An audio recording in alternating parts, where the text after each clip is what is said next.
que todos, para que todos participemos en un periodo de 10 minutos para cada expositor. Y como saben, al final haremos las preguntas que puedan escribir en el chat o quieran hacer verbalmente. Así que sin más preámbulo, a continuación escucharemos el tema rehabilitación energética para la mejora de la habitabilidad y la lucha contra la pobreza energética, a cargo de los conferencistas de la Universidad Politécnica de Madrid. Adelante. Muchas gracias, Daniela. Voy a compartir pantalla. Si se ve correctamente, por favor, me lo decís. Y en cuanto se vea correctamente, pues perfecto. Comento. Adelante. Pues la presentación que voy a realizar hoy es, como bien ha dicho Daniela, rehabilitación energética para la mejora de la habitabilidad y la lucha contra la pobreza energética. Se enmarca en el proyecto que estamos llevando a cabo, que se llama EPIU Getafe Hogares Saludables. Y bueno, paso muy brevemente por la definición de pobreza energética, que es la situación en la que se encuentra un hogar en el que no pueden ser satisfechas las necesidades básicas de suministros de energía como consecuencia de un nivel de ingresos insuficientes y que en su caso puede verse agravada por disponer de una vivienda ineficiente en energía. En este caso, los enfoques de medición pueden ser varios y las causas, como decimos, pues van desde los niveles de ingresos bajos hasta altas necesidades energéticas, un alto coste de energía o una combinación de las anteriores. En este contexto, la pobreza energética se ha discutido mucho, pero hay dificultades a la hora de abordarla. Primero, porque es difícil mantener de manera indefinida subsidios o ayudas a los usuarios, como el tipo del bono social eléctrico térmico, porque al final es una medida que hay que mantener de manera permanente si no se toman otras. Es importante actuar en función de las necesidades de los hogares y no actuar igual para todo el mundo, porque cada uno tendrá que tener intervenciones adaptadas a cada situación y hay que identificar pues, cómo se agrupan estos hogares y recomendar soluciones específicas. Por tanto, es importante tratar estrategias claras de intervención y que permitan que los hogares salgan de manera permanente de la pobreza energética y que sean de la mayor manera posible energéticamente independientes. Y estas soluciones tienen que ser independientes y adaptarse a las circunstancias de cada uno de ellos.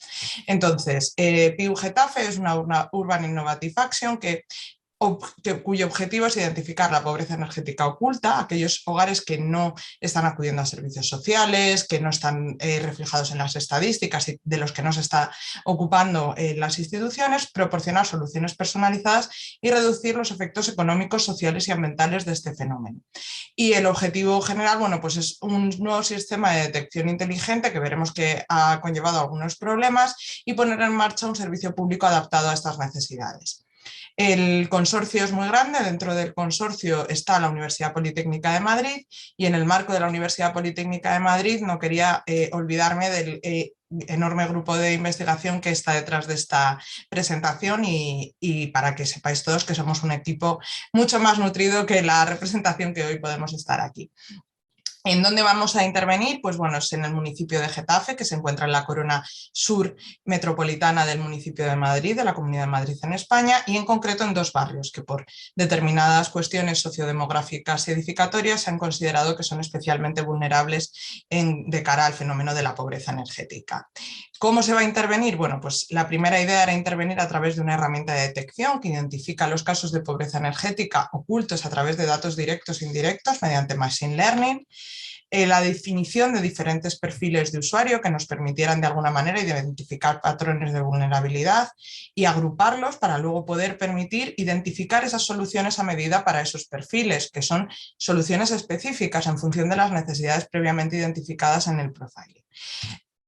Finalmente, después de identificar esos perfiles y esas soluciones, pues hay que atender a esos usuarios que van a llegar y a los que vamos a intentar localizar con un sistema que sea transversal a todas las áreas del ayuntamiento y bueno, pues como es lógico, una vez que están identificadas todas estas cuestiones, se pondrán en marcha una serie de soluciones a medida en 3 escalas, interviniendo en viviendas, interviniendo en bloque de edificios e interviniendo a escala urbana. Y estas 3 escalas se van a llevar a cabo cabo tanto medidas informativas como asistenciales, intervenciones pasivas integrales en los edificios y actuaciones sobre el entorno urbano para mejorar la isla de calor o incluso intervenciones de cara a renovables y autoconsumo. En el transcurso de este proyecto, no hemos empezado ayer, llevamos un año y pico ya, hemos tenido una serie de problemas y dificultades. Hay bases de datos que no están disponibles, las que están disponibles hay veces que no son accesibles por la Ley de Protección de Datos y hay una serie de problemas para desarrollar de manera rápida la herramienta que estaba prevista a nivel de Machine Learning e inteligencia artificial. Esto nos ha puesto la obligación de buscar soluciones alternativas. Este proyecto, una de las cosas que intenta es promover la innovación, pero tú puedes proponer una solución innovadora que cuando te das cuenta, porque la estás implementando por primera vez, que es una solución que no se ha implementado nunca, que tiene dificultades, con lo cual el tipo de proyecto en el que se enmarca, que es un tipo de proyecto, como he dicho, Urban Innovative Action, permite la reconducción y tomar nuevos rumbos para buscar soluciones a esos problemas que se plantean. Entonces, la solución ha sido la elaboración de unas metodologías alternativas, crear bases de datos propios a través de encuestas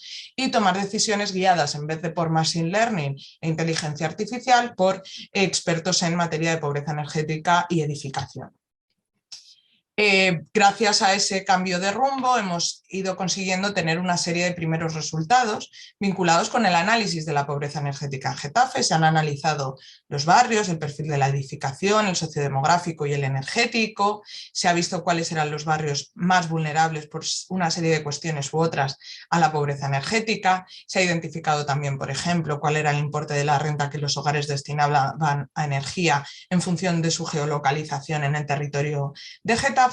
Y se ha empezado a analizar cuáles eran esos tipos de perfiles que empezaban a aparecer como más comunes. En esta presentación hemos tenido un pequeño resumen, pero hay una serie en la página web de la iniciativa, se irán colgando resúmenes más avanzados y bueno, pues nos empezamos a encontrar con que algunos de los hogares que más pueden sufrir pobreza energética, bueno, pues son mujeres solas mayores que han enviudado y que tienen la vivienda para ellas solas y que tienen un gasto muy grande de calefacción porque se lo pueden permitir porque ya han pagado su hipoteca, pero que aún así es excesivo para sus necesidades energéticas, o gente joven que vive de alquiler y que sus condiciones de habitabilidad no son las óptimas, bueno, pues por cuestiones de mantenimiento o lo que sea. Entonces nos empezamos a encontrar, bueno, pues esos clústeres de hogares, esos grupos de hogares que ya tienen un perfil determinado. También nos estamos acercando a la realidad edificatoria de los inmuebles a través de simulación energética de las distintas tipologías del parque, tanto en uno de los barrios, Margarita, como en el otro, Alhóndiga, y además de hacer la caracterización constructiva, pues se han hecho simulaciones para identificar demanda de calefacción y de refrigeración en ambos barrios. Esto también nos ha permitido identificar, bueno, pues las necesidades y aquellos inmuebles que son más cuyos usuarios pueden ser más vulnerables porque tienen unas necesidades energéticas mayores. A nivel urbano se ha empezado a realizar la sensorización del espacio público para monitorizar las condiciones higrotérmicas del espacio público en Getafe.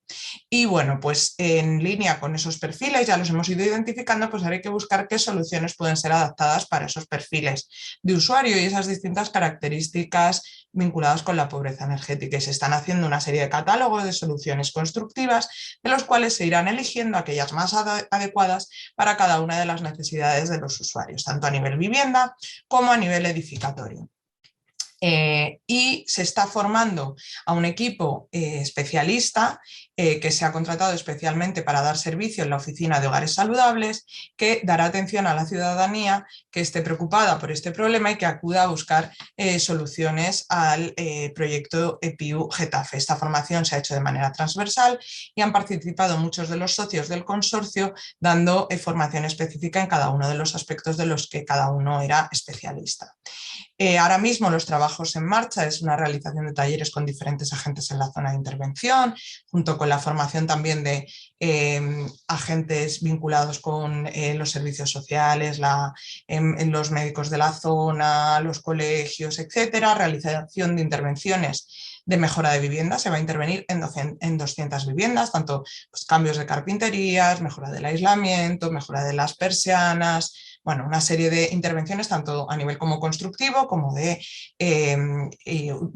formación de los usuarios de cuáles son las mejores maneras de utilización de vivienda para una mayor eficiencia energética. Se va a realizar una rehabilitación integral de la envolvente en 2 de los inmuebles de la zona de intervención y se va a realizar la mejora de la eficiencia energética mediante sustitución de instalaciones e inclusión de energías renovables en varios de los bloques de viviendas. Además, se va a realizar una intervención en espacio público para reducir la sensación térmica en el exterior y para que a través de la ventilación de las viviendas, esas viviendas que ventilan a un espacio con unas mejores condiciones térmicas por la intervención que se ha realizado en él, puedan considerar una mejora en sus condiciones térmicas interiores durante el verano.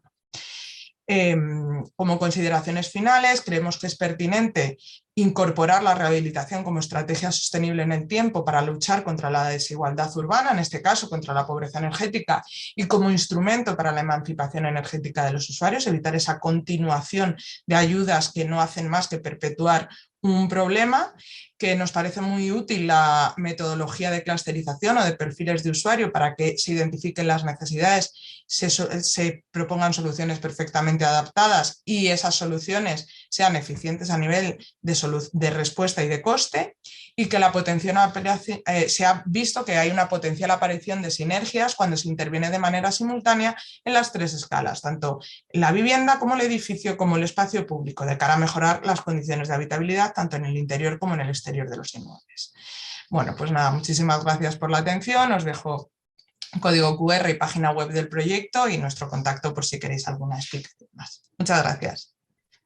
Gracias a ti, Ana. Interesantísima la presentación, que ya tendremos oportunidad de hacerte preguntas al final de todas las ponencias, y te agradezco muchísimo la puntualidad exacta, como reloj suizo. Muchísimas gracias. Muchísimas gracias. Y ahora continuamos entonces con nuestra siguiente presentación, que lleva por título Mixticidad de usos, complejidad, compacidad y cohesión social. Caso de estudio, Barrio La Mariscal en la ciudad de Quito, a cargo de Sofía Francesca Montiel Serna y Gabriela Naranjo Serrano, ambas ecuatorianas de la Pontificia Universidad Católica del Ecuador. Adelante y bienvenidas. Muy buenas tardes con todos los presentes. Voy a compartir pantalla, me avisan si se logra ver, por favor.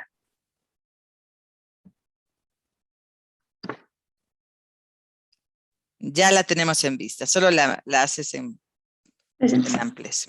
Gracias, perfecto. Listo. Mi trabajo de investigación se denomina Misticidad de usos, complejidad, compacidad y cohesión social, caso de estudio Barrio La Mariscal. Este estudio tiene como objetivo realizar el análisis de la mixticidad de usos en un barrio céntrico de la ciudad de Quito, el cual actualmente se encuentra altamente degradado por su funcionalidad temporal y por su abandono progresivo. La misticidad de usos se plantea como estrategia urbana para crear una ciudad compleja y compacta, y al mismo tiempo generar cohesión social a partir de una diversidad de actores. Esta surge como respuesta ante una ciudad difusa, la cual se caracteriza por estar dividida en áreas monofuncionales y genera problemas de densidad, movilidad, infraestructura, sustentabilidad, entre otros. La misticidad de usos se refleja a partir de los indicadores urbanos de complejidad, compacidad y cohesión social. Actualmente, la ciudad de Quito funciona como una ciudad difusa debido al proceso de expansión territorial que experimentó, el cual se vio potenciado por la creciente densificación del núcleo central, el cual en 1904 alcanzó una densidad poblacional de 276 habitantes por hectáreas. Una vez que este núcleo central agotó su capacidad de expansión radial debido a las condicionantes geográficas, la ciudad se empezó a expandir de forma longitudinal. Es así que en 1960 se aplica un nuevo plan de desarrollo urbano, el cual se organiza a partir de la generación de policentros y se da el desarrollo de las zonas periféricas. Con el paso del tiempo se hace evidente el desplazamiento de las personas del centro de la ciudad hacia las periferias, las cuales se establecieron como zonas satélites. Y es así que en el 2010 la densidad poblacional del Quito urbano llega a ser de 44 habitantes por hectáreas. Todo esto se produjo gracias a que en el hipercentro de la ciudad se aplicó el uso de suelo mixto, lo que dio paso a la acumulación de servicios generando que el usuario residente se desplace a las zonas periféricas donde se dio la acumulación del uso residencial. Dentro de este proceso de desplazamiento, el hipercentro de la ciudad fue la parte más afectada, ya que al mismo tiempo que concentra el mayor número de equipamientos y servicios dentro de toda la ciudad, también posee las densidades más bajas y decrecientes de toda la ciudad, con una proyección decreciente a futuro, evidenciando que la distribución de los equipamientos sobre el territorio es desigual y no responde a la distribución de la población. De estas parroquias, la parroquia de Mariscal Sucre es la que presenta mayor problemática, ya que es aquí donde se acumulan el mayor número de puestos de trabajo, pero al mismo tiempo una de las densidades poblacionales más bajas y decrecientes de toda la ciudad, llegando a esta a ser de 0.56 habitantes por hectárea. Dentro de esta parroquia, la problemática se centra en el barrio La Mariscal, ya que es aquí donde se concentran el mayor número de equipamientos. También este al mismo tiempo carece del uso residencial, ya que este se concentra en el barrio La Floresta. Aquí se determina que La Mariscal, a pesar de tener unas condiciones urbanas complejas, tiene las potencialidades para convertirse en un barrio dinámico. Generando un breve contexto histórico, se establece que el barrio La Mariscal comenzó su desarrollo a partir de 1900 como un barrio residencial, dando espacio y acogida a las familias que se mudaron desde el centro histórico. A partir de 1970, este barrio comienza a adquirir nuevos usos, especialmente los usos comerciales. Y en 1980 empieza el proceso de salida de los residentes de La Mariscal. Es así que este barrio comprende un barrio muy particular de la ciudad de Quito a lo largo de su desarrollo histórico, y su particularidad recae en el ritmo de actividades que aquí se observan, característico de los centros de negocio, es decir, que se observa actividad dentro del horario laboral, pero carece de actividad fuera de este horario, quedando totalmente desolado en las horas de la tarde y noche. A partir de este punto se genera un análisis del barrio tomando en cuenta los tres indicadores de complejidad, compacidad y cohesión social. Es evidente que en el barrio existe un desequilibrio de usos, por lo que se empieza generando un análisis de uso de suelos para entender qué funciones son las que predominan y de qué funciones carecen y cómo esto afecta a los tres indicadores. Entendiendo la complejidad como la diversidad y como la búsqueda del equilibrio de usos dentro de un territorio determinado, este indicador se ve disminuido en La Mariscal debido a la concentración de usos especializados, los cuales representan el 68% del total de usos, y también debido a la acumulación de lotes vacíos y subutilizados, los cuales ocupan el 8% del área total del barrio. Entendiendo la compacidad como la proximidad entre los diferentes usos y la accesibilidad a esto, mediante la superposición de una malla de 500 metros se puede observar la distribución equitativa de los equipamientos y servicios a lo largo de todo el territorio. También se logra entender que gracias a la escala del barrio, todos los usos son accesibles, convirtiendo esto en una potencialidad. La cohesión social busca el contacto y la comunicación entre los diferentes actores de una ciudad. Este indicador también se ve reducido debido a la acumulación de centros administrativos y centros de educación, los cuales en su mayoría no promueven el encuentro entre los diferentes usuarios. Al mismo tiempo, La Mariscal carece de espacio público, área verde y equipamientos recreativos. La Mariscal también tiene un potencial patrimonial desperdiciado, ya que contiene 196 edificaciones patrimoniales y 96 de interés patrimonial, de las cuales actualmente muchos cambiaron de uso o se encuentran en total estado de abandono. También el barrio nunca llegó a un punto de consolidación total debido a la acumulación de lotes vacíos. Este se vuelve una de las mayores problemáticas del barrio, pero al mismo tiempo en una potencialidad, debido a que estos son puntos de oportunidad para equilibrar la complejidad del barrio. En relación a la morfología, ya que las tramas se encuentran orientadas en diferentes direcciones, esto dificulta la circulación continua del barrio y genera una desconexión y una división del barrio en diferentes piezas.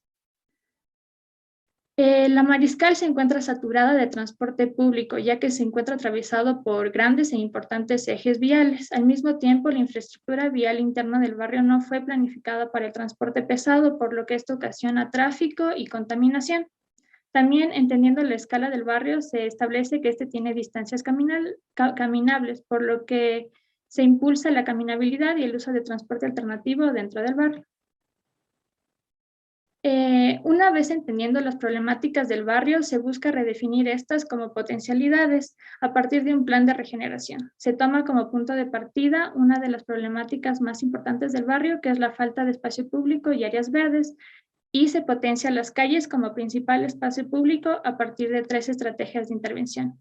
Como suturas barriales, se potencian los ejes viales longitudinales y transversales como corredores verdes que cosen todo el barrio y permiten la circulación continua de este. También al mismo tiempo se busca potencializar las suturas transversales como conexiones entre los principales ejes de transporte público, que son la avenida 6 de diciembre, que está con el número 2, y la avenida 10 de agosto, que está con el número 1. A lo largo de estos también se instauran un sinnúmero de puntos activos que se convierten en las articulaciones. Las articulaciones dotan de actividad al vacío y, como su nombre lo dice, articulan los usos a su alrededor. Es así que se busca readecuar y reactivar las plazas y espacios públicos ya existentes en la Mariscal y generar una nueva red de parques bolsillos, los cuales se ubican en los lotes vacíos para potencializar la cohesión social entre los diferentes actores del barrio. Se aprovecha la escala y la morfología del barrio para aumentar la capacidad de este, impulsando la caminabilidad y el uso de transporte alternativo, y a partir de un rediseño de sección de vías se busca dotar de más espacio de acera y también generar un espacio para el transporte alternativo. También buscando un equilibrio en la complejidad del barrio, se toma partido del uso de suelo mixto para la reinserción del uso residencial. Una vez entendiendo la escala del barrio, se genera un plan de densidad ideal por manzana de 220 habitantes por hectárea. Se establecen zonas de densificación en donde se propone una red de edificios mixtos y equipamientos recreacionales ubicados en los lotes de mayor escala del barrio. A partir de estas intervenciones se plantea generar un cambio progresivo en las dinámicas barriales de la Mariscal y mejorar los indicadores de complejidad, compacidad y cohesión social. También es importante enfatizar que las problemáticas actuales de la Mariscal pueden ser aprovechadas como potencialidades para la regeneración de este barrio, a partir de la implementación de políticas que contemplen la mejora y el futuro desarrollo del barrio. Se puede cambiar su imagen para lograr un barrio que sea mucho más equilibrado, diverso, compacto y dinámico. Muchas gracias. Muchísimas gracias a ti, Sofía, por tan interesante presentación y también agradecerte tu puntualidad proverbial. Vamos a pasar entonces, al final hacemos las preguntas y respuestas, ¿verdad? Entonces ahorita vamos a continuar nuestro siguiente conferencista con la ponencia 193 titulada El componente natural en la regeneración urbana de la ciudad tropical mexicana, a cargo de Miguel Ángel Bartolina, de México, de la Universidad Autónoma de Querétaro. Así que el micrófono y la pantalla es toda tuya, Miguel Ángel. Bienvenido.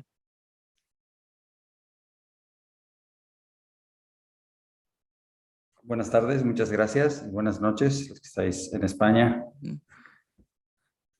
Creo que ya se ve, ¿verdad? Perfectamente. Ok, muy bien. Pues esto es parte de un proyecto de investigación más amplio. Yo me voy a detener un poco en uno de los aspectos que me interesa compartirles en la presentación. La primera cuestión o reflexión tiene que ver con un poco esta relación naturaleza y ciudad, ¿no? Que siempre es compleja de definir, de entender y sobre todo de proyectar, ¿no? Y en este caso, pues esta pequeña tabla nos permite un poco comparar, al menos a nivel de la coevolución o la historia, ¿no? Como la evolución biológica llevó 4.000 millones de años y mucha sabiduría, y apenas la evolución cultural o inclusive la urbana, las más antiguas, de 5.000 años. En estas dos maneras de desarrollarse, pues nos sirve para entrar en esta comprensión, ¿no? o ampliación de lo que es, diríamos, los estudios de la planeación o del urbanismo. En este caso, la propuesta es estas exploraciones urbanas para la ciudad tropical que ponen en relieve especialmente la integración del componente natural dentro de los procesos de transformación urbana. La biodiversidad cada vez es más interesante y más valorada en la ciudad, pero normalmente pues siempre hay algunas dificultades de ponerla al mismo nivel de los otros elementos o componentes. En este caso, pues la relación del artefacto urbano, que agrupa ciudad e infraestructuras y los diferentes tipos de ecosistemas con sus intercambios. A ver.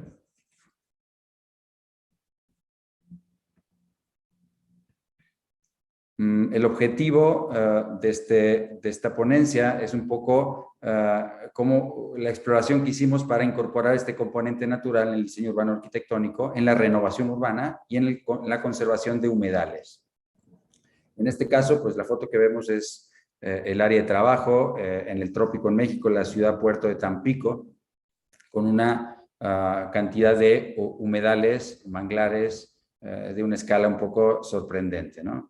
En este caso, sobre el Golfo de México, aquí podemos ver un mapa de las áreas de manglares con más riesgo, más peligros, un intermedio y unos más saludables. Vemos en amarillo una de las porciones del Golfo de México. Y alrededor del artefacto urbano, que es esta mancha negra, Tampico, sobre el Golfo, al menos la CONABIO, la Comisión Nacional de Biodiversidad, detecta unos 3 sitios de manglares que se deberían conservar, ¿no? Ese es el objetivo. Pues dentro del área urbana nos encontramos con un humedal de un tamaño interesante, la Laguna del Carpintero, que está pegado al centro histórico y que está deprimido, y de ahí el objetivo inicial de la revitalización urbana, la búsqueda de la ciudad vertical y tal, nos hizo enfocarnos no solo en la redensificación, la compacidad, sino en esta complejidad de conservar o integrarse a un ambiente natural. Aquí tenemos una foto de una de las humedales y lagunas del entorno. Un poco, esta área está deprimida, está muy pegada al centro histórico, tiene un alto valor paisajístico y puede expresar lo que le pasa a muchas ciudades mexicanas, ¿no? Como le dice García Vázquez, la ciudad sin espesor o la guetización, canales, y claramente cerca de todo, ¿no? Como vimos en el ejemplo anterior, la marginación social y el deterioro ambiental son evidentes. En este caso, en un estudio particular que hicimos, que nos apoyaron unos biólogos sobre la valoración ecológica del humedal, nos muestra un poco de estas casi 200 hectáreas, un área, el espejo de agua de unas 70, la cobertura vegetal de 50 hectáreas, lo cual hay unas 7 hectáreas de manglares, ahí diríamos sobreviviendo, ¿no? Casi en el medio de la ciudad.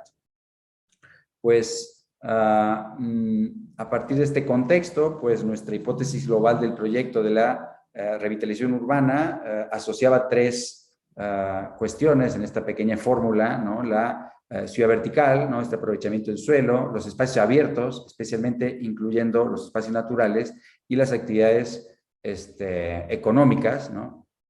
Que le daban, digamos, vivienda o vida y trabajo, ¿no? Como se dice. En este caso, pues para aproximarnos a este componente natural, comentamos esta idea de Bernardo Secchi, ¿no? La forma sigue a la biodiversidad, o el famoso estudio de Sola Morales sobre los componentes materiales, ¿no? La urbanización, la notificación, la edificación, donde nosotros incorporamos la sucesión, es decir, el proceso, ¿no? Que un ecosistema se regenera recuperando su propio ámbito, y en este caso su ámbito en áreas urbanas.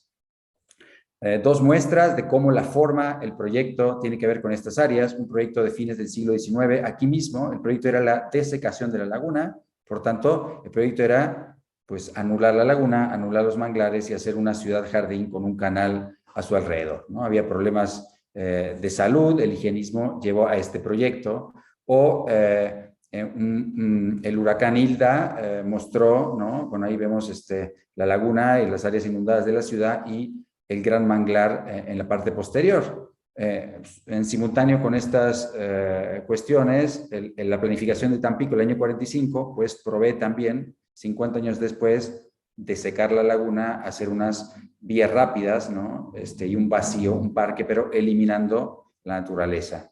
Cada paradigma cultural, pues, lo enfocaba diferente. En nuestra propuesta, ¿no? de plan maestro, pues en lo que concierne los aspectos naturales del humedal y de este vacío, pues la propuesta era incrementar la superficie del agua y regenerar el manglar, ¿no? Como un área, ¿no? De recuperación, de restauración, ¿no? A veces la restauración de la naturaleza, pues no hablamos mucho de esto, pero para todos los servicios ecosistémicos, pues es un valor agregado teniéndolo a la mano y casi con costo cero. Pues esta propuesta, ¿no? De espacios abiertos la completamos con un área natural protegida al interior de la ciudad. La regeneración era de unos 38 hectáreas de manglares, casi un poco más que cuadruplicamos el volumen.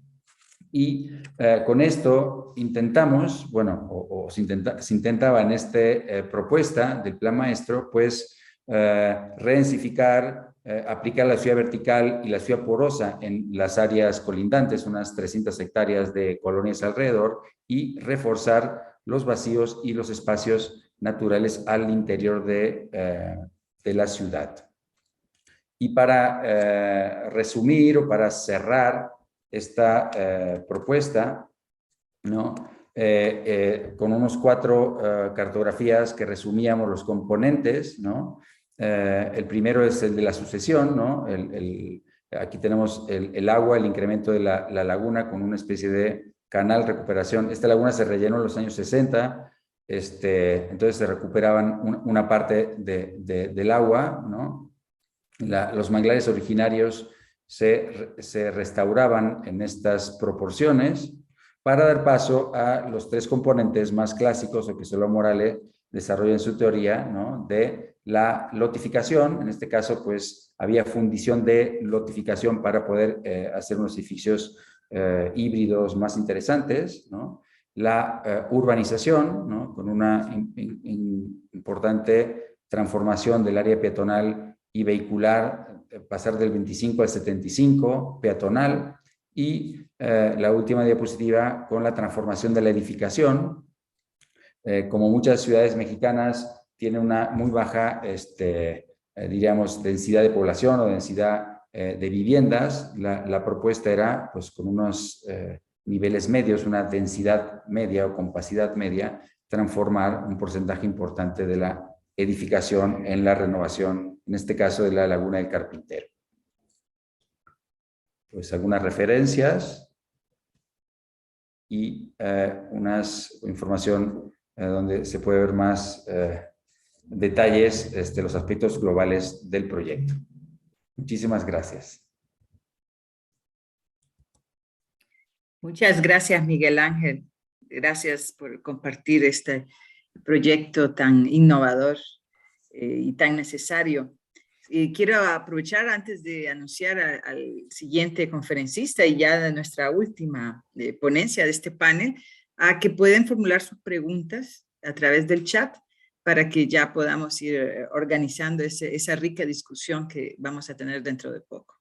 Bien, entonces proseguimos con la conferencia 242, que se titula Posibles alcances de la reconversión territorial en la mitigación de factores condicionantes de pobreza urbana, a cargo de María Carolina Quintana Noriega, quien nos acompaña desde México y viene del Instituto Politécnico Nacional ESIA Tecamachalco.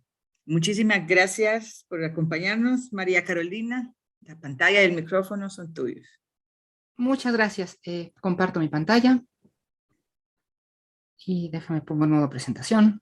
Ahí la tenemos ya. Sí, y ahí está en modo presentación. Perfecto. Punto de láser. Bueno, efectivamente, muchas gracias por la presentación y bueno, muchas gracias a todos los organizadores. Estoy muy emocionada con esta presentación. Llevamos bastante tiempo como esperándola. Yo hubiera estado encantada de poder estar ahí en Costa Rica ahorita, pero bueno. El trabajo que les presento es un avance de mi trabajo de tesis, de doctorado. De hecho, es un extracto como de la metodología y los primeros resultados que he tenido. Y bueno, obviamente esto todavía tiene un futuro, todavía va a pues, converger en otros datos. El origen es la expansión que ha tenido la zona metropolitana del Valle de México.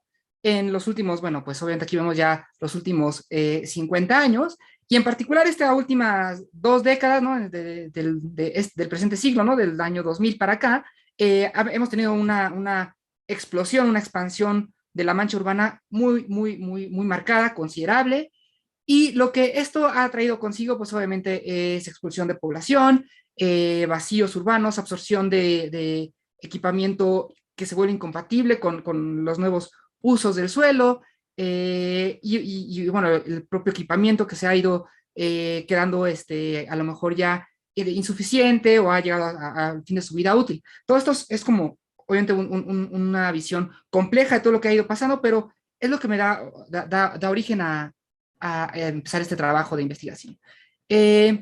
Mencionaba de este tema de la expansión porque el sexenio anterior que tuvimos, el gobierno anterior que tuvimos, gobierno federal anterior, decidieron detener, por lo menos en el discurso político, detener el crecimiento, detener esta expansión de la mancha urbana. Elaboraron unos perímetros de contención urbana en los cuales, bueno, pues esos propios perímetros identificaban una ciudad central consolidada, un primer contorno que ya servía como para saber o identificar esas zonas que ya no tenían todos los servicios, que tenían ya ciertas carencias en servicios urbanos, y obviamente, bueno, la periferia, ¿no? Los crecimientos. La idea obviamente era, pues, permitir o incentivar el crecimiento o la densificación central, y bueno, ir impidiendo o ir desincentivando el crecimiento en las periferias.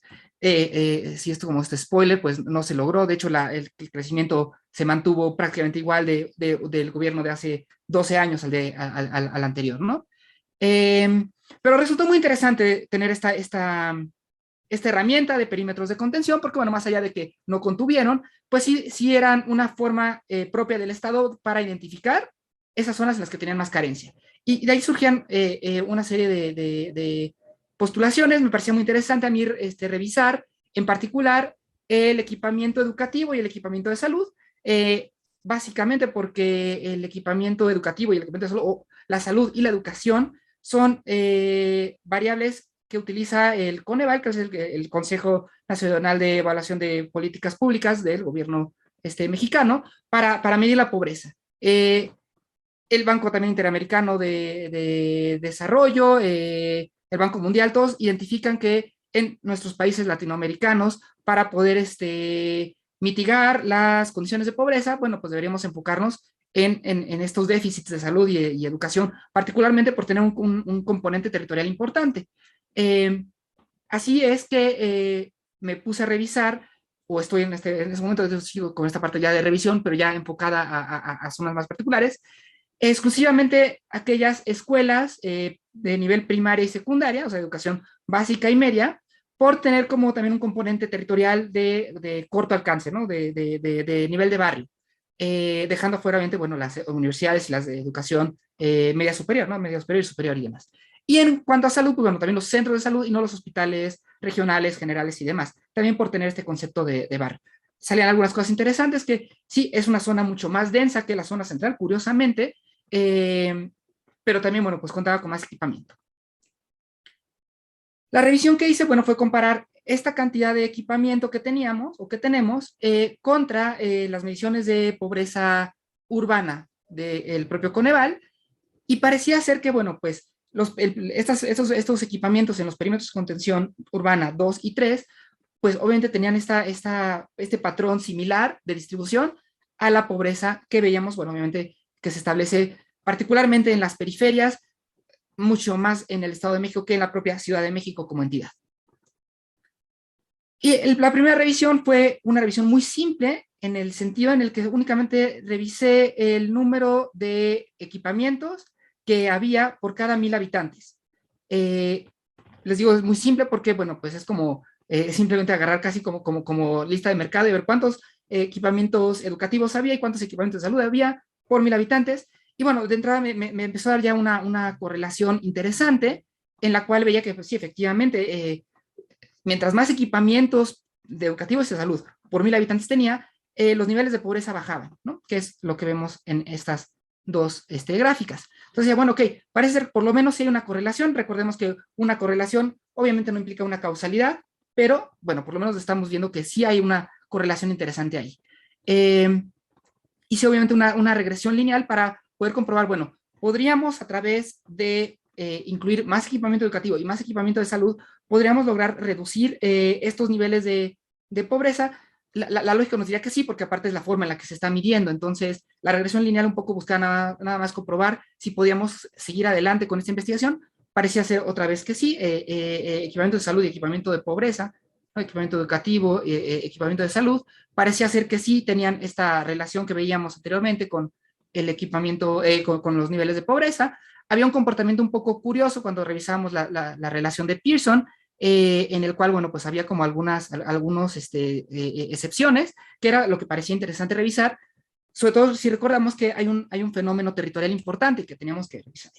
Y ahí es en donde entra esta siguiente parte de la metodología, que es la correlación espacial, por medio de la I de Morán, que como sabemos puede ser un índice de localización espacial, calculado, bueno, con una contigüidad de Reina, y bueno, un poco, ya saben, como un poco de tecnicidades. Y salieron otra vez datos muy interesantes, curiosos, pero interesantes.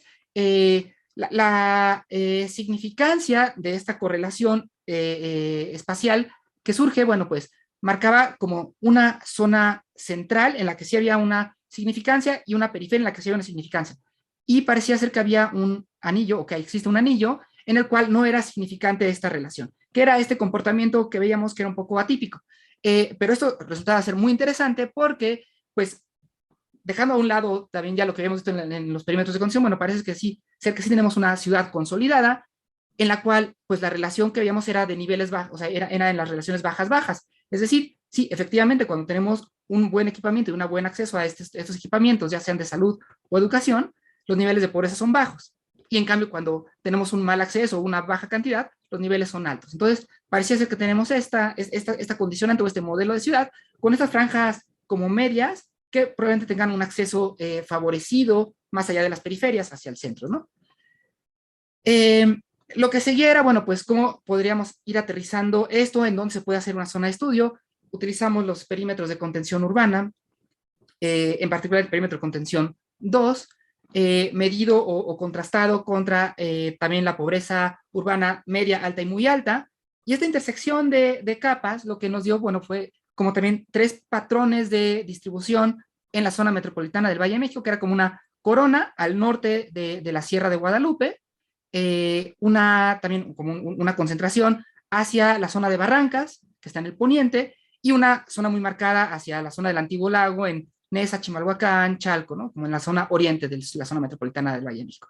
Obviamente esto no era como descubrir el hilo negro, ¿no? Bueno, era como descubrir el hilo negro, era algo que se podía percibir y era más o menos sabido, pero ahora había que irlo pues por lo menos comprobando y aterrizando.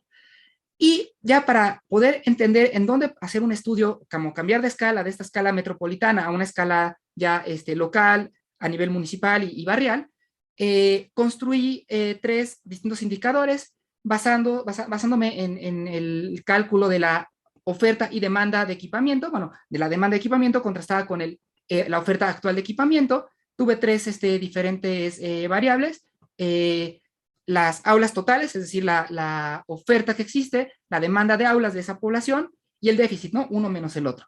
Y la relación que veíamos, bueno, pues otra vez era esta misma, ¿no? Cuando mientras más aulas tengo, pues bueno, tengo una menor pobreza, pero en cambio, bueno, pues tanto con la demanda con el déficit, y que esta era la que más me interesaba, parecía ser que sí, el déficit de equipamiento educativo o de salud, bueno, pues mientras mayor era el déficit, mayor es la pobreza. Y en ese sentido, bueno, pues revisé estas 3 variables en el territorio y, bueno, se formaban obviamente como unos clusters hacia la zona de Nesa, Chimalhuacán y hacia la zona de Chalco. Ya sea, es muy curioso porque la parte en cuanto a educación, la zona con déficit era hacia acá y en cuanto a salud, la zona con déficit era acá, ¿no? Entonces, parecía que ser que teníamos esto. Y todo esto, bueno, viene a cuenta para la reconversión, y ahorita les enseño el último mapa, pero bueno, la idea de reconvertirlo, hicimos una tipo matriz o esta esta gráfica, en la cual tengo mis variables de propiedad del suelo y capital social y económico, para ver hacia dónde convierte hacer dónde conviene hacer una reconversión. Y lo que nos da, bueno, pues también no era tampoco mucha sorpresa, pero conviene muchísimo más en cuanto a capital social y propiedad pública, que digamos es lo que le interesa al Estado tener, ¿no? Como o debería por lo menos interesarle al Estado, pues hacer una reconversión hacia educación y salud es mucho más benéfico para la población que hacer una reconversión hacia industria, con todo y que produzcan empleos, o hacia un centro comercial, o hacia la propia vivienda, ¿no? La vivienda, a pesar de tener un déficit de vivienda, bueno, pues realmente su beneficio en cuanto a estos grandes núcleos de población es menor. Y nada más, este último mapeo, que también es una correlación muy similar a la que habíamos visto por número de equipamiento contra 1000 habitantes, este es tal cual, las déficit de equipamiento de salud y educativo, y parecía ser que se hacen otra vez estos mismos clusters, y se ve en particular que la zona de Nesa Chimalhuacán, en particular Chimalhuacán, y la zona de Chalco y Chalco Solidaridad, pues presentan estos déficits con altos niveles de pobreza, y es hacia donde se va a enfocar a partir de ahora mi investigación de doctorado en este año que me queda todavía por cursar. Eso es mi presentación, muchas gracias. Espectacular, María Carolina, muchas gracias, qué conferencia tan interesante. Todas lo han estado, y quiero agradecerles a todos por sus participaciones tan sucintas, pero a la vez dejándonos la esencia de problemáticas compartidas, y a la vez darnos aportes tan innovadores y soluciones que sin duda estamos ansiosos por verlas completadas para poder replicarlas en otras latitudes. Entonces, siguiendo con nuestro programa, pues abrimos en este momento el periodo de preguntas. Entonces veo que ya han llegado algunas aquí por el chat.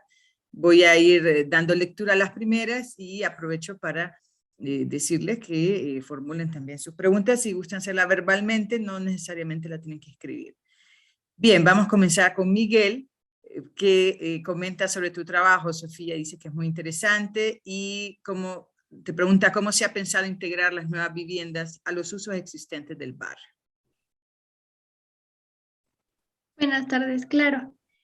Como mencioné en mi presentación, dentro del barrio existe un sector en el que sí existe este uso de vivienda. Por eso, entre la avenida 6 de diciembre y la avenida 10 de agosto, donde este uso residencial es casi nulo, por lo que se establecen zonas de densificación, entre comillas, zonas de densificación, porque una densificación en masa no es lo que se busca.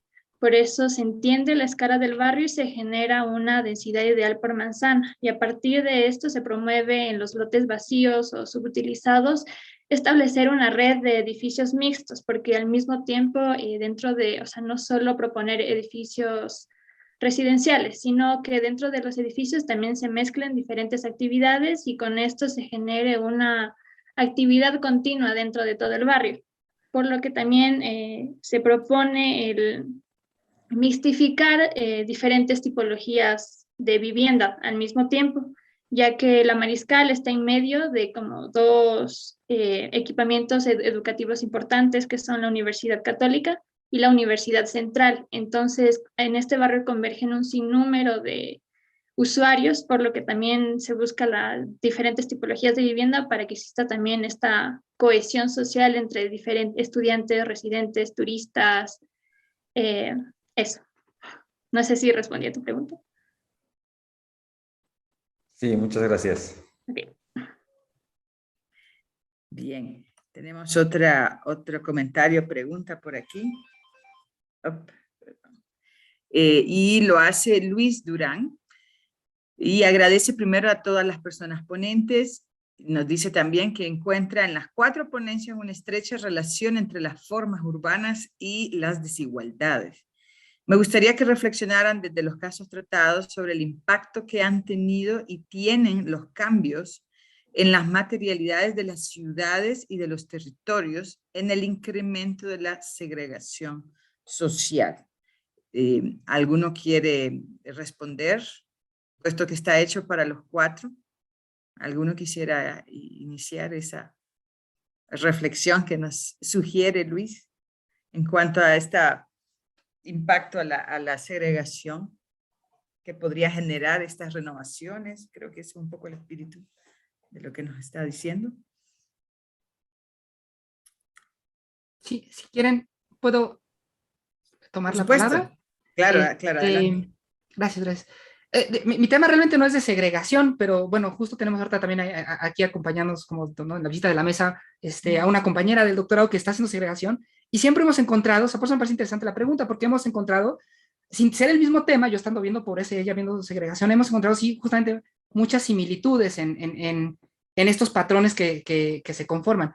Y lo curioso que hemos visto es que normalmente van de la mano estos tres, ¿no? Segregación, marginación, pobreza, y precisamente es en donde podemos, o sea, creo que es donde podríamos encontrar estas coincidencias o correlaciones en, bueno, pues, ¿qué está pasando? Que encontramos que estos barrios segregados pueden tener ya temas de marginación, pueden tener temas de pobreza. Bueno, pues creo que ahí es donde entra esto que también estaba platicando ahorita también el equipo de Sofía, que me pareció muy interesante. Bueno, pues empezar a implementar mejoramientos de barrio, mejoramientos de accesibilidad para los espacios públicos, para los servicios urbanos y demás. Entonces, sí, creo que es correcto, ¿no? La apreciación, ¿no? También lo que veíamos ahorita de España y bueno, lo de Tamaulipas, ¿no? Tenemos como esta misma coincidencia.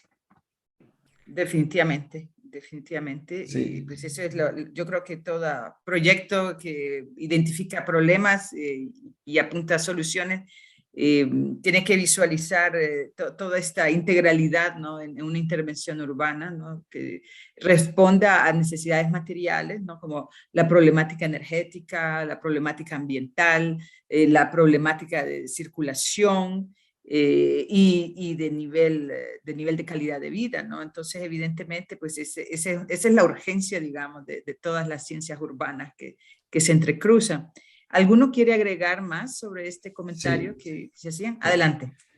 Sí, yo creo que el tema de la segregación en global, no solo social, sino también la segregación de la naturaleza es un punto clave, y ese está muy ligado a las cuestiones morfológicas. En realidad, la geometría de la naturaleza pues es muy diferente, ¿no? A veces no somos capaces de darle un margen para que se regenere, siempre inclusive, ¿no?, que sean, la estamos encasillando, encuadrando, parquizando, por decir así. Creo que esto es una cuestión muy, muy ligada, especialmente bueno, en el caso de Tampico, los humedales, los manglares, muchas veces las formas de estos territorios, de estos ecosistemas, y que se van regenerando, etcétera, son muy diferentes, ¿no?, a las formas que nosotros, bueno, hacemos una planeación, un proyecto urbano arquitectónico. Y creo que eso es una de las cuestiones bien interesantes, ¿no? En el fondo, ¿no?, en el caso de la naturaleza, pues lo que necesita sobre todo es espacio, ¿no?, una libertad de espacio,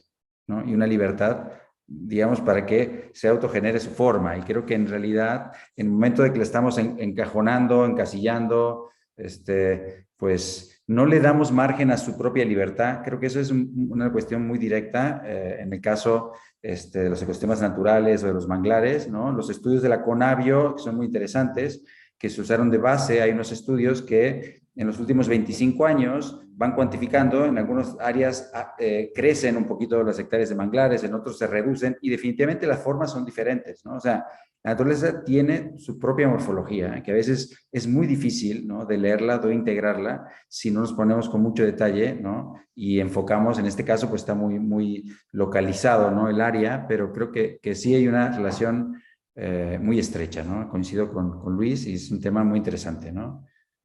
Segregación social, segregación natural o marginación natural también, ¿no? Y la morfología de la ciudad o las formas urbanas. Así es. Encuentro que estamos, aparte de coincidir, está llevando esta conversación incluso a la acuñación de nuevos conceptos o neologismos, Miguel. ¿Podríamos hablar de biourbanismo eventualmente? Pues quizás no estoy tan seguro, ¿no? No le diría así, ¿no? Porque a veces yo creo que las cosas que no conocemos hay que buscarle palabras, ¿no? Pero a veces también las palabras son una trampa, porque hay simplificaciones, ¿no? Que no nos ayudan. Yo creo que sobre todo con el tema de la naturaleza, pues yo creo que sobre todo tenemos que conocer el territorio. Creo que esas son las cuestiones claves, ¿no? O sea, todos los estudios, desde todos los aspectos económicos, sociales, geográficos, naturales, muchas veces lo que salen es que no conocemos suficiente, ¿no? Digo, siempre hay muchísimas, digo, la que yo agregué aquí en la ponencia es que no es un neologismo, pero es un concepto que no se usa mucho en urbanismo, y que es el de sucesión, ¿no? Es el concepto para explicar la evolución de la naturaleza, ¿no? No sé, decimos desarrollo urbano, sabemos que pues se desarrolla, ¿no? Pero en la naturaleza se llama sucesión, y es un concepto que a veces, bueno, o al menos se intenta ponerlo en paralelo, ¿no? El desarrollo de la ciudad y la sucesión de los ecosistemas son dos procesos que tienen puntos de encuentro, que cada una de sus disciplinas pues ya se conocen, pero que pues yo creo que nosotros estamos aprendiendo, ¿no? Pero sí, hay muchos, creo que el lenguaje es el primer punto de partida para el debate y para las propuestas y para las soluciones, ¿no? Estoy de acuerdo. Lo de biourbanismo no le entro, como dirían en México, ¿no? Pero me parece que está interesante esta búsqueda, ¿no? A veces no es suficiente las herramientas que tenemos o los conceptos que tenemos o el lenguaje. Yo creo que empezamos por ahí, ¿no? Sí, te agradezco, ¿no? Además, esa precisión de la sucesión es más acertada porque evoca la continuidad. Y yo creo que ese es el espíritu en tu presentación, ¿no? De evocar la continuidad de esta naturaleza que ha estado ahí tan anteriormente a todos los asentamientos urbanos, de manera que no debemos darle la espalda así solo por una cuestión de modas o tecnologías. ¿Alguno quiere ampliar sobre la pregunta inicial que nos había lanzado Luis? Yo un poco por contextualizarlo en la presentación que hemos realizado nosotras. A ver, por ejemplo, es clarísimo cómo la materialidad de la ciudad ha ido incidiendo históricamente. De hecho, las barriadas o barrios o secciones censales, o como en cada lugar lo queramos denominar, en las que estamos interviniendo desde el proyecto de PIU Getafe, son barrios que se construyen en una época de posguerra, después de la guerra civil, con una escasez de materiales, con una ausencia de calidades constructivas muy fuertes, en las que además esas viviendas estaban pensadas para clase trabajadora, para clase obrera, las calidades eran todavía peores, aún en unas peores umbrales que a lo mejor incluso la media. Y en esas viviendas ha habido una ausencia pues de mantenimiento, de posibilidad de intervención. ¿Por qué? Porque sus residentes, es un ciclo que se va retroalimentando, sus residentes generalmente han tenido unos bajos niveles de renta, bajos niveles de empleabilidad, condiciones de vulnerabilidad por edad, condición social, lugar de origen, un montón de cosas que ha ido retroalimentando ese problema y que ha hecho que en muchas ocasiones la materialidad genere la segregación y la segregación o la vulnerabilidad genera esa no mantenimiento o no mejora de la materialidad construida. Y luego nos encontramos con el siguiente paso, que es cómo ponemos freno a que cuando transformemos esos espacios construidos no expulsemos a los habitantes que están actualmente en esas localizaciones. Es decir, sí, de acuerdo, hay que rehabilitar porque las características constructivas, el nivel de aislamiento, las emisiones, la eficiencia energética, la accesibilidad de esos inmuebles no cumple unos estándares mínimos, pero vamos a asegurarnos que después de esa rehabilitación las rentas no suben, los alquileres no suben y acabamos no solucionando los problemas de la gente de ese barrio, sino expulsando a la gente de ese barrio y transformando eso en el sustrato en el que habita un grupo social que no está segregado porque ya no tiene condiciones de materialidad para alojar a los segregados. O sea que hay que tener, yo creo que cuando intervenimos y dependiendo de en qué contexto estemos interviniendo hay que tener mucho cuidado con esas potenciales problemáticas que pueden venir asociadas a la intervención. Clarísimo, clarísimo el potencial de gentrificación, por ejemplo, que se ha visto en tantos otros casos. Yo quisiera hacer una pregunta así amplia también, global para los cuatro. Escuchamos sus análisis de las problemáticas, sus propuestas innovadoras, bastante desafiantes.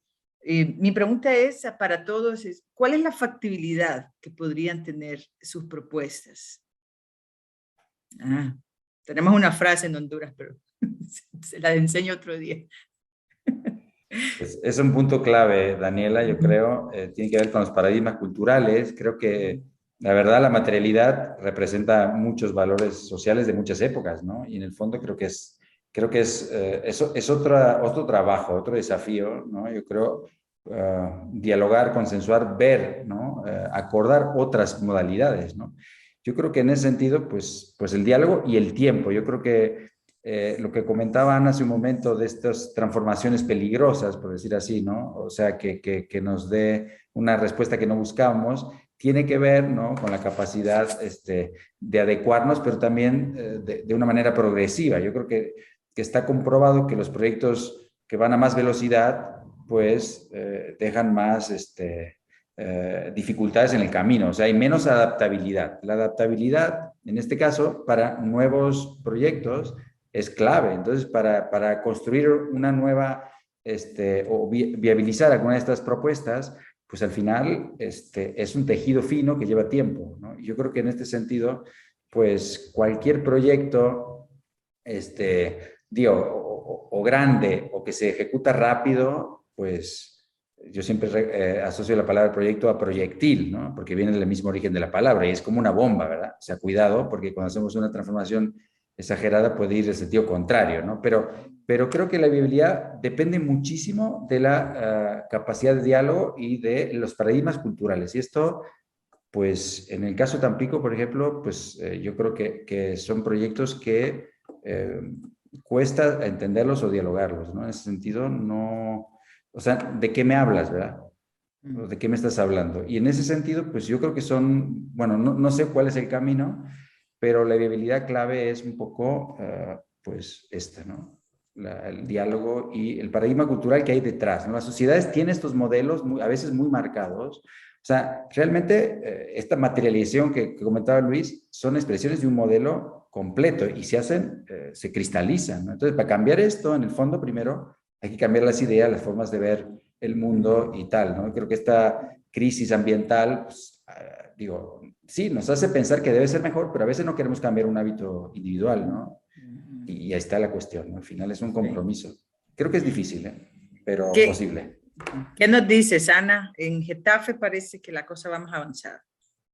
Pues afortunadamente sí, o sea, la viabilidad o la factibilidad la ha favorecido el hecho de que hay financiación europea. O sea, este proyecto no es un proyecto de investigación únicamente, sino que incorpora o mezcla los dos aspectos, es investigación y acción. Urban Innovative Action implica que son maneras de intervenir en la ciudad para hacer frente a retos que todavía no están solucionados o de los que todavía no tenemos la receta mágica definitiva. Y la idea es que desde la Unión Europea se dan fondos a las autoridades urbanas, en este caso al Ayuntamiento de Getafe, para que pongan en práctica este tipo de soluciones innovadoras con presupuesto parcialmente. Bueno, hay una parte del presupuesto que es cofinanciado, que cada uno de los socios aporta una parte de la financiación, y la otra parte de la financiación, una gran cuantía de ella, viene por parte de fondos europeos. Este proyecto tiene una financiación, un presupuesto de algo más de 6 millones de euros, o sea, es un proyecto cuantioso. Y claro, eso va a permitir la ejecución de obra, es decir, va a permitir cambiar las carpinterías en más de no sé cuántas viviendas, no sé si al final dependerá, como os decíamos, de si necesitan cambiar ventanas o necesitan mejorar no sé qué, pero cambio de carpinterías o mejora de aislamiento o no sé qué en 200 viviendas, mejora de las costumbres, los usos y la adecuación de talleres para los vecinos y vecinas, la intervención en al menos 2 edificios haciendo pues probablemente aislamiento, es decir, sistemas de aislamiento térmico, los SATES que son más comunes, que es una intervención integral en la envolvente, la mejora de calefacciones, o sea, es un proyecto que va a tener una materialidad muy clara y se va a hacer 2 intervenciones en espacio público, una en cada uno de los 2 barrios para mejorar las condiciones de confort y de microclima urbano para que impacten o intentar impactar directamente. Si impactas y mejoras las condiciones de exterior, pues las condiciones de interior de la vivienda automáticamente se espera que se mejoren. Entonces, yo creo que una de las cosas que tiene que haber para que estos proyectos, cualquiera de los proyectos que se están planteando desde la academia y que van en línea de hacer frente a los retos que como sociedad tenemos, pasan necesariamente por la financiación desde lo público, porque es que estamos hablando de 2 cosas que son fundamentales, que son el reto climático, energético y ambiental y la disminución de la segregación, la pobreza y la desigualdad, y ninguna de estas 2 cosas van a darle dinero ni van a resultar rentables, con lo cual o se empuja desde los ámbitos públicos o es inviable. Exacto. Ni tampoco se puede esperar que se autogenere, ¿no? por los mismos pobladores. Hay algunas cuestiones que en función de niveles de renta y demás pueden ser que puedan llegar a ser cofinanciadas, parcialmente financiadas. O sea, nosotros cuando trabajamos en perfiles de usuarios en situaciones de diferentes escalas de pobreza energética, pues hay usuarios que por su nivel pueden estar teniendo un nivel muy alto de gasto en energía, pero pueden financiar parte de su cambio de calefacción o de su mejora de aislamiento, de lo que sea. Pero es que hay otros que es que, muchachas, que no te están pagando la calefacción porque no tienen dinero, ¿cómo van a cambiar la caldera? Si es que aunque la cambien no la van a poner, porque es que no... Entonces ahí tiene que intervenir el ente público, de alguna manera. Y la minuciosidad de la investigación y del trabajo también, en detectar todas esas matices. Claro, es identificar cuáles son las necesidades de cada usuario. No le pongas la calefacción súper eficiente, una estanca de condensación a un señor que no está poniendo la calefacción porque es que directamente se ha desconectado porque no tiene dinero para pagar la mensualidad. A esa persona a lo mejor le tenemos que aislar la vivienda o tenemos que cambiar las características bioclimáticas y pasivas de la vivienda para que dentro esté a las mejores condiciones posibles sin tener que invertir energía en cambiar esa temperatura interior. Porque de otra manera le vas a seguir haciendo permanentemente dependiente de una energía que es imposible que pague nunca. Me parece bastante adecuado. Bueno, en Latinoamérica nos toca ser innovadores y creativos, y no sé si Sofía nos tiene alguna viabilidad factible por ahí al caso de Quito. Bueno, a diferencia del proyecto de Ana, el mío sí se quedó en la investigación. Sí, pero al punto en el que está, creo que la factibilidad radica en el entendimiento de la situación actual del barrio o de la ciudad. Más del barrio porque es un barrio súper peculiar en la ciudad de Quito. O sea, es un barrio que ha tenido una transformación histórica que comenzó como residencial y después se acumuló de servicios, dejó de ser residencial y hubo un cambio de usos que hasta como comenzó como residencial existían un sinnúmero de palacetes, casas grandes con cerramiento que al final, o sea, estaban hechas para eso, para hacer una residencia y actualmente funcionan como, o sea, están totalmente abandonadas o funcionan como oficinas o otros usos que no fueron planificados. Entonces creo que la factibilidad está en el entendimiento de esas peculiaridades que existen en este barrio también, ya que, o sea, es un barrio también que se ha vuelto muy turístico debido a que es céntrico.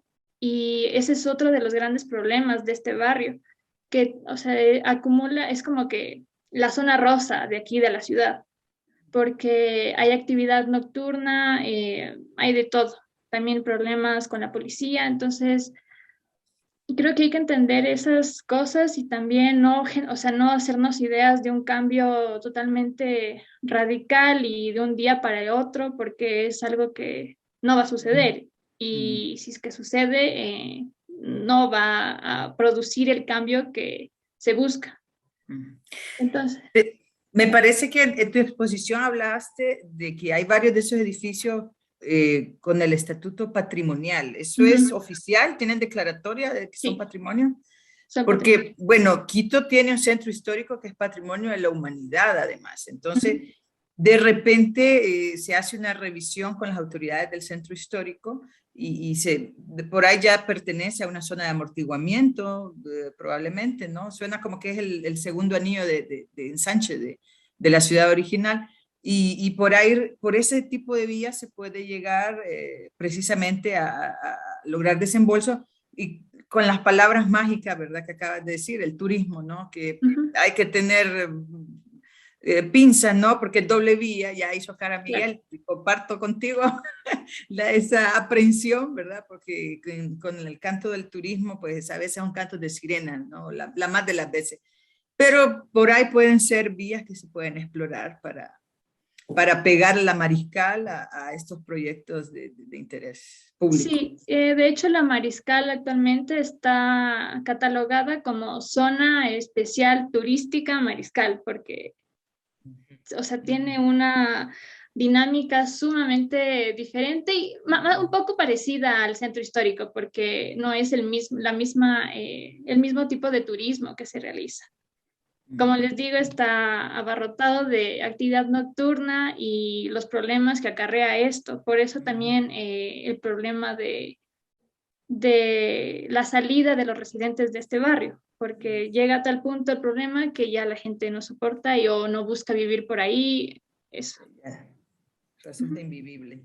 Bueno, en una escala alucinantemente diferente, aunque digamos que son ciudades, pero México siempre es México.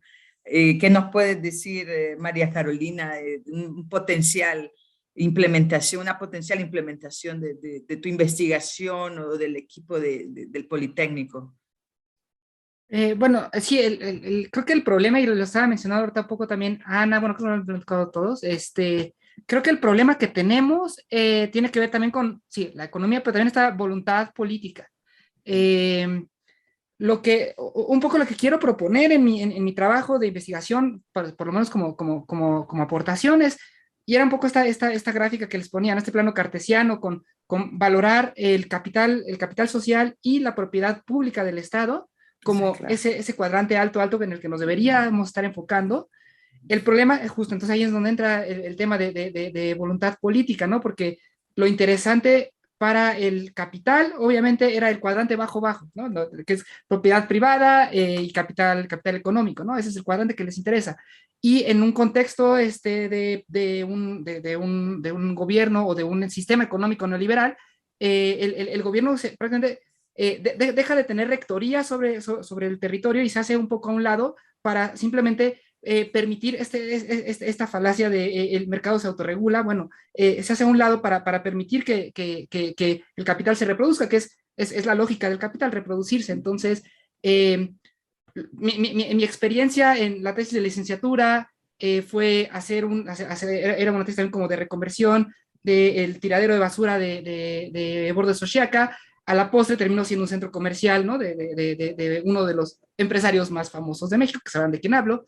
Mi tesis de maestría, de nuevo, era ahora sobre el sitio de exposición final del Bordo Poniente, que está cerca de donde iba a estar el aeropuerto que estábamos construyendo y que se canceló, y en ese terreno se había propuesto hacer una planta de producción de energía con la basura, y obviamente se canceló porque pues eran otra vez otros intereses.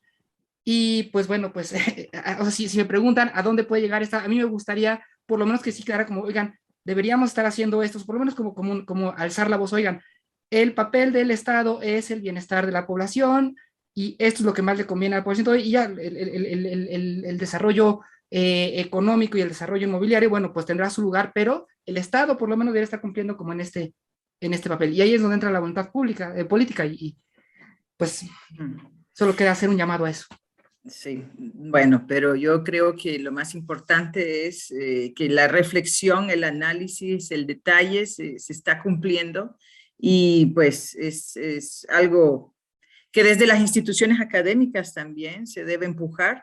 Difícilmente los gobiernos, que como bien dijiste, están ocupados en sus políticas o a lo sumo en los intereses del capital, pues le toca a la academia y sus instituciones, y uno como miembro de ellas, a empujar esta serie de iniciativas para, pues, si no completamente, por lo menos que que orienten a los tomadores de decisiones a la hora de decidir sobre proyectos. El tiempo lamentablemente nos está premiando ya, entonces me va a tocar hacer un cierre bastante sucinto, no se preocupen, para esta actividad que se tituló Regeneración, Rehabilitación y Renovación en la Ciudad y su impacto en la forma urbana. Pues esta rica discusión desde diferentes disciplinas, perspectivas y geografías nos ha permitido ampliar nuestros conocimientos sobre la multidimensionalidad del hecho urbano. El tema del acceso energético que nos presentaron sobre el caso español es ilustrativo del tema de justicia social y justicia urbana evocados o denunciados por múltiples autores, por citar algunos: David Harvey, Amartya Sen y Rowling. Resulta revelador que se ejemplifique un rubro, el energético, mismo que generalmente queda soterrado con el genérico de pobreza urbana en este debate. Este análisis se vuelve fundamental en la misma disertación, pues es la línea de base para aplicar en una perspectiva de marco lógico la identificación de causas y su reversión con el planteamiento de soluciones transversales e innovadoras, algo a lo cual en estas latitudes no estamos muy habituados. Los procesos de degradación del centro histórico de Quito muestran otras problemáticas como la degradación urbana y la fragmentación de la ciudad compacta histórica, tan característica de las ciudades latinoamericanas, que no han sido capaces de sobrevivir el urbanismo de zoning a la americana traída desde mediados de los años 60 y 70 del siglo pasado. La mixticidad del uso de suelo urbano es una propuesta que releva muchos desafíos, tanto para las autoridades como para los actores involucrados, a saber, usuarios históricos, fuerzas del mercado inmobiliario y más. En ese sentido, el uso de índices de compacidad, complejidad y cohesión social resulta un mecanismo a la vez innovadores y pragmáticos para abordar la resolución de esta problemática y especialmente para replicarlas en otros centros urbanos aquejados por las mismas problemáticas. Ante este panorama de formas y espacios urbanos degradados, de acceso injusto a los servicios, se distingue la propuesta de la ciudad de Tampico, en México. Su distinción reposa en que, si bien coincide con las anteriores propuestas en plantear soluciones, también lo hace bajo parámetros que bien podrían desembocar en conceptos totalmente innovadores. Pero más importante aún es que es una alternativa ante escenarios de urgencia planetaria como el cambio climático. Finalmente, esta discusión no hubiese sido tan enriquecedora sin perspectivas que se abren a futuro desde el abordaje prospectivo. Resulta, por tanto, admirable y ejemplificante una propuesta en un espacio geográfico como el de la zona metropolitana del Valle de México, que plantea por sí misma infinidad de desafíos de todos órdenes: geofísico, urbano, social, económico, político, entre tantísimos más. La rigurosidad metodológica y conceptual de esta y todas las propuestas sin duda abren la puerta a un desenlace exitoso que estaremos muy atentos a dar seguimiento desde este y otros espacios académicos de discusión. De esta forma, pues, la Escuela de Arquitectura de la Universidad de Costa Rica y el comité organizador del 5º Congreso Internacional ISUF-H Costa Rica 2021 agradecen su compañía e interés. Les invitamos a participar en las demás actividades que se llevarán a cabo durante esta semana, revisando la programación en la página del Congreso o en Facebook, donde aparece como Congreso ISUF-H 2021. Tengan todas y todos muy buenas tardes. Gracias. Gracias, Daniela, por el cierre. Muy agradecido y que tengan buenas tardes. Gracias a todos. Felicidades. Gracias. Por sus